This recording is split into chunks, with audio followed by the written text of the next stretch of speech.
noite, amados irmãos, com a santa e gloriosa paz do Senhor Jesus. Quero desejar um bom dia aos inscritos, um bom dia a todos. Mais uma manhã a qual o Senhor nos deu, mais uma manhã a qual o Senhor nos preparou.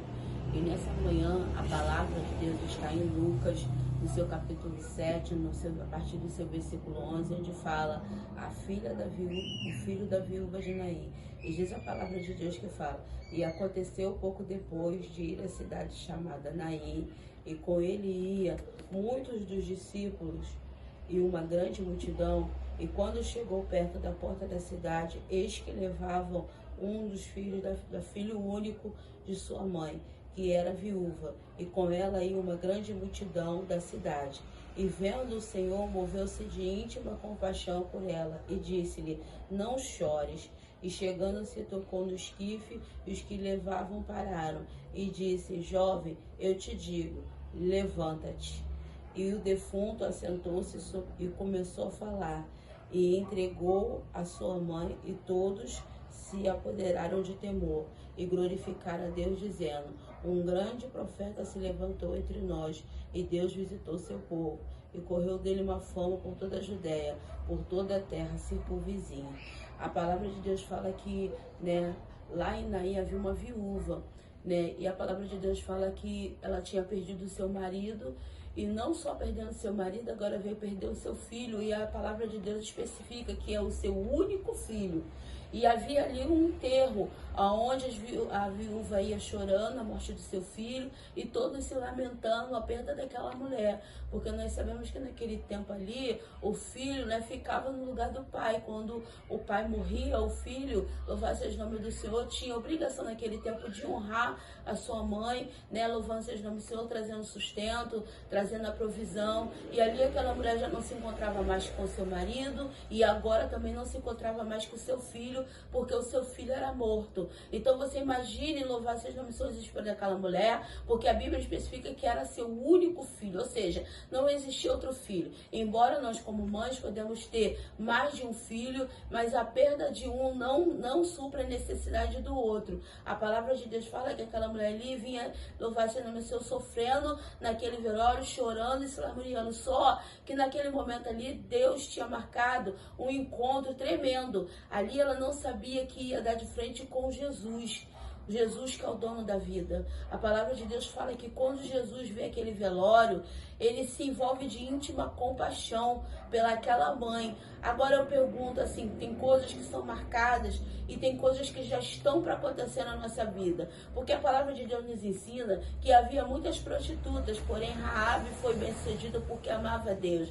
Havia vários cegos à beira do caminho, porém Bartimeu clamou e obteve êxito do Senhor. Ou seja, nós sempre vemos que o encontro de Jesus com alguém já era marcado por Deus. Jesus já passava naquele lugar e ali ele sabia que haveria um encontro entre ele e alguém que ele precisaria fazer um grande milagre, ou seja, de cura, ou seja, de qualquer manifestação possível. Aquela mulher ali, ela não sabia que aquele encontro ali com Jesus iria mudar a sua vida. Por quê? Porque Jesus, ele se envolveu de íntima compaixão pela perda daquela mulher. A palavra de Deus fala que, estando com os seus discípulos, ele vai ao encontro daquele cortejo e ele toca no esquife. Sabemos, nós que estudamos a palavra do Senhor, que naquele tempo não podia se tocar ali, era considerado pecado, era considerado erro tocar, louvado seja o nome do Senhor, onde o morto havia deitado, onde estava sendo preparado, para que o morto pudesse ser levado e ser enterrado lá naquele lugar. Mas Jesus, quando ele chega no lugar, ele quebra protocolo.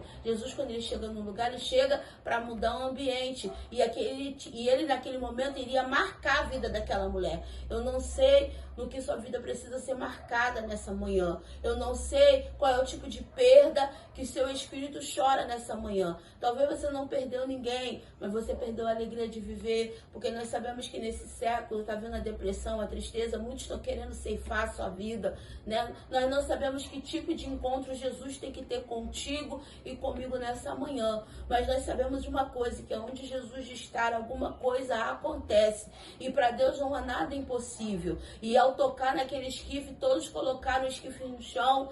E aquele menino ali foi tocado por Jesus. E o menino sentou e começou a falar. E todos ficaram, louvado seja o nome do Senhor, maravilhados. Mas também ficaram, louvado seja o nome do Senhor, temerosos, porque sabiam o tamanho da glória daquilo que tinha acontecido naquele momento. As pessoas que estão muitas das vezes hoje vendo, louvado seja o nome do Senhor, a sua perda, a sua dor, o seu desespero, quando Jesus chegar na sua vida e fazer um milagre, ressuscitar aquilo que parecia morto na sua vida, muitos vão se maravilhar, mas também vão se espantar com o que Deus vai fazer na tua vida. Muitos não vão entender como Jesus ressuscitou tal área da tua vida. Talvez a área da tua vida que precisa ser ressuscitada seja no ambiente de trabalho. Talvez você nessa manhã esteja chorando porque você precisa de uma porta, porque nós sabemos que, louvado seja o nome do Senhor, tem muitos chefes de família ou mulheres precisando de trabalhar para levar o sustento para sua casa. Talvez você esteja chorando, louvado seja o nome do Senhor, por um casamento que você acha e considera que está naufragando, que você está perdendo, que tudo vai a pique.